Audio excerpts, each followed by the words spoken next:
You have another great thing that you do, many great things, but I love this, and I want to make sure I get exactly what to say here right. Yes, okay. You use the words just imagine. Yeah. And when you do that, you really, because of the way humans think, you really open up new worlds for them, correct? Completely. And decision making is actually kind of hard for us as humans. We're not that great at it because we live in a world of plenty of opportunity, and it isn't left or right. It's which of these minor degrees do we want to move through?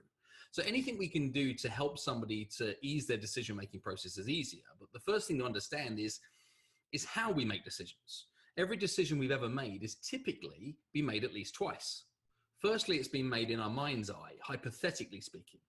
I mean, I don't know whether you've ever said this to yourself, Bob, but I cannot see myself doing that. You ever said those words? I can't see myself doing that.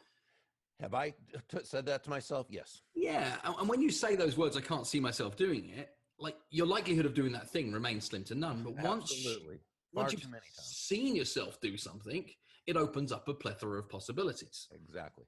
So if you preface an idea with a set of words, just imagine, you can plant pictures in other people's minds to have them seeing themselves doing something, which then eases the friction of them then potentially going on to do that thing. Very nice. We can use that with something they might want to run towards or something they might want to run away from. So we can actually create true life, real to life pictures of hypothetical circumstances in the future, prefaced with the words just imagine, to allow people to see the direction they might choose to move in as well. And if we've got time, why don't we just throw another one out as well? Go ahead, of super course. Fun. And what happens in almost every business in the land is there are a set of questions that they know they're going to be asked. Like the phone rings almost every single day and a potential customer asks the exact same question time and time again. And we think that we're smart because we know the answer to that question. The key thing to remember is the person who's in control of any conversation is the one who's asking the questions, not the one who's answering the questions. I do a huge amount of work within the hearing care profession. And the question that they get asked time and time again by a potential customer coming in is, how much are hearing aids? So it's quite an honest and okay, trustworthy question for them to be able to ask. And what it does is it puts this supplier on the back foot. They don't know how to answer this question. So what they do is they sometimes become evasive and they give a range and they say things like, well, it could be from here to here. Or they say, I'm not telling you, you need to come in. Like, that's not exactly what they say, but they spend a long period of time basically saying, I'm not telling you. And this has been a challenge in this industry across the board. I reframed this within giant groups full of people within the same business, using the same principle that I just taught, that it's the person who's asking the question that's in control, and taught groups full of people to respond to this question in a completely different way. Because there's only 3 reasons somebody would be asking that question. And I think this is what we need to think about first to communicate more effectively with words, is to know the why behind the ask. The reason somebody was asking how much are hearing aids is, number one, they might be interested, but they don't want to be embarrassed.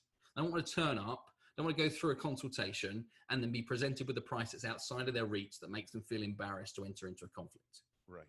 If it's not that, it's because they're shopping around and they want to see how you compare versus somebody else. Again, fair reason. And if it's not that, it's because, well, they're a competitor trying to find out where you stack up versus them. They're about the only 3 reasons somebody could ask that question.